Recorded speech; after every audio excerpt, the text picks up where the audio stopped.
O my son, I hear all things. O my son, I hear Allah's Messenger ﷺ saying, who dies believing something other than this does not belong to me. Qadar, it's a big problem. So, the belief in Qadar is one of the pillars of Iman.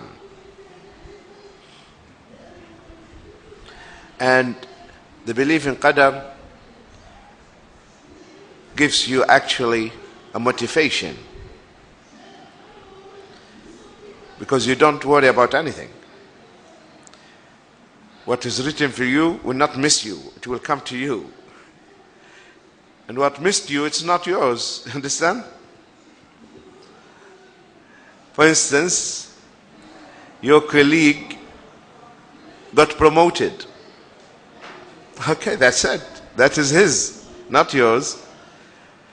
So this gives you a sense of relief. Understand? You will not envy your colleague and start, plotting, planning to do things. You will go, congratulate him and say, good luck. You deserve it. Well done. Give him a hug. So this will create positive atmosphere, right? It will create a positive atmosphere that there is no jealousy of each other among the colleagues. Because you believe that if this post is supposed to get it, you will get it.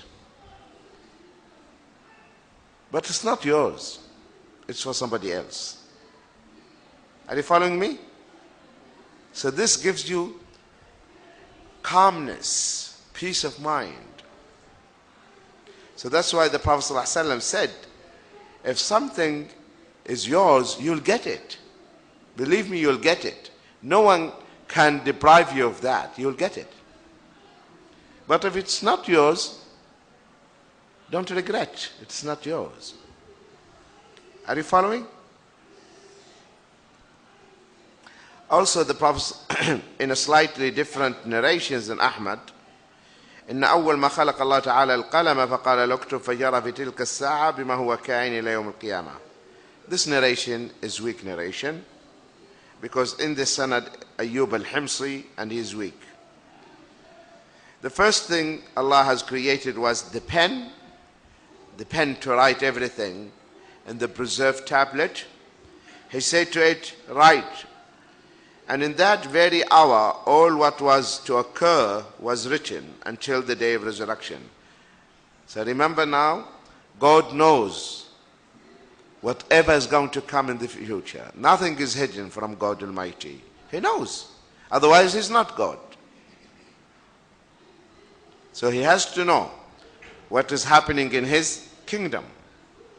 So nothing is hidden. Things are hidden from us because our knowledge is limited. The human being's knowledge is limited. And there are many, many examples to show that his knowledge is limited. For instance, how many times you have seen medicines in the market and they have been thrown? Medicines were put in the market, people started using them, and then these medicines started to cause troubles. So they said, no, take them. That shows what? That your knowledge is limited and you didn't know the consequences. And always, any medicine, take the prescription and read it. What you'll find? Side effects, right? What does it mean, side effects? It means it will help you, it will going to cause something damage somewhere else. Some damage somewhere else. So man is limited in everything. But his arrogance, this is the nature of man. He doesn't want to admit his limitation. He doesn't want to admit that. But he is limited. So, God Almighty, when He created everything, He created everything in order. Because of greediness. At the same time, you find in another place they are dumping food into the ocean. Why? To maintain the prices high. So the problem actually, and then you find, on top of that, people they say, if God is there, why these things are happening? These things are happening because of your stupidity, you man. You started to mess with God's creation. You understand? For instance, you bought a new car and the manufacturer is telling you, here you fill the oil, the gasoline, the petrol. You said, no, I know better than the manufacturer, but water. And the engine, whom should you blame? The manufacturer? You blame yourself because you did not follow the manual. True or not? So the Creator, He gave everything and He said, follow my instructions. This is how you can maintain it. He said, no, we know better how to run it. This is exactly what is happening. And then we start to suffer. Man starts to suffer.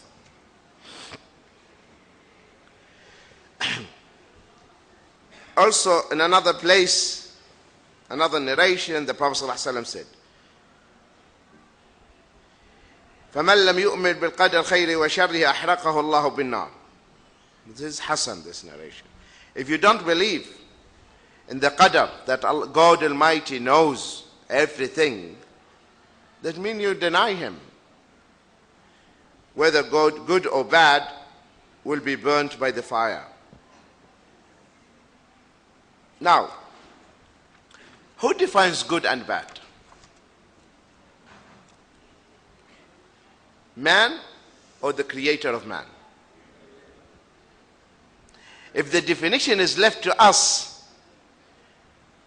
you say this is good, I'm saying it is bad. Okay? So, what make your definition more acceptable than mine? True or not? We're all human beings. Why I have to accept yours definition or your opinion that it is good, and you don't accept my opinion it is bad? So there should be one to define what is good and what is bad. Don't you know now things have changed? Things we used to call them bad in the past, now they are good, acceptable, true or not? Yes, 50 years back. Things were called taboo. You can't even utter them. Indecent to talk or to mention them. Nowadays, acceptable. Nothing is taboo anymore.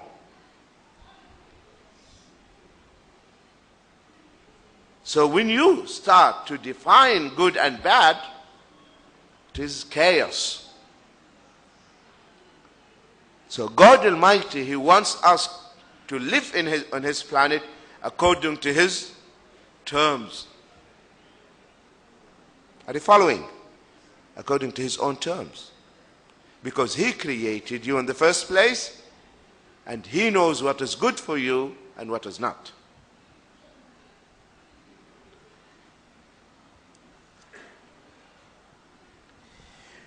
Also, another hadith, the Prophet ﷺ said, Ataytu, where Ubay ibn Ka'b is saying that, and this is Hassan and Sunan Abu Dawood. He said, Ataytu Ubay ibn Ka'b radiyallahu anhu faqultu fi nafsi shay'un min al-qadar. There's something about the qadar. فحدثني بشيء لعل الله يذهبه من قلبي. فقال لو أنفقت مثل أحد ذهبا ما قبله الله منك حتى تؤمن بالقدر وتعلم أن ما أصابك لم يكن ليخطئك وما أخطأك لم يكن ليصيبك ولو مت على غير هذا لكنت من أهل النار. قال فأتيت عبد الله بن مسعود وحذيفة بن اليمان وزيد بن ثابت فكلهم حدثني بمثل ذلك عن النبي صلى الله عليه وسلم. الله أكبر. Narration, the narrator says, I went to Ubay ibn Ka'b. And Ubay ibn Ka'b was one of the scholars of the Sahaba. And I said to him, there is something within me, doubt regarding predestiny. Because the issue that many people think, they think predestiny means man has no free will. It doesn't mean that. God has given you free will to choose. And He told you this is right and this is wrong. It is your choice. Go. But blame no one but yourself on that day. On the day of resurrection, you will be called for reckoning, for accountability. I have told you this is right, this is wrong. Messengers of God came to you and they showed you the way.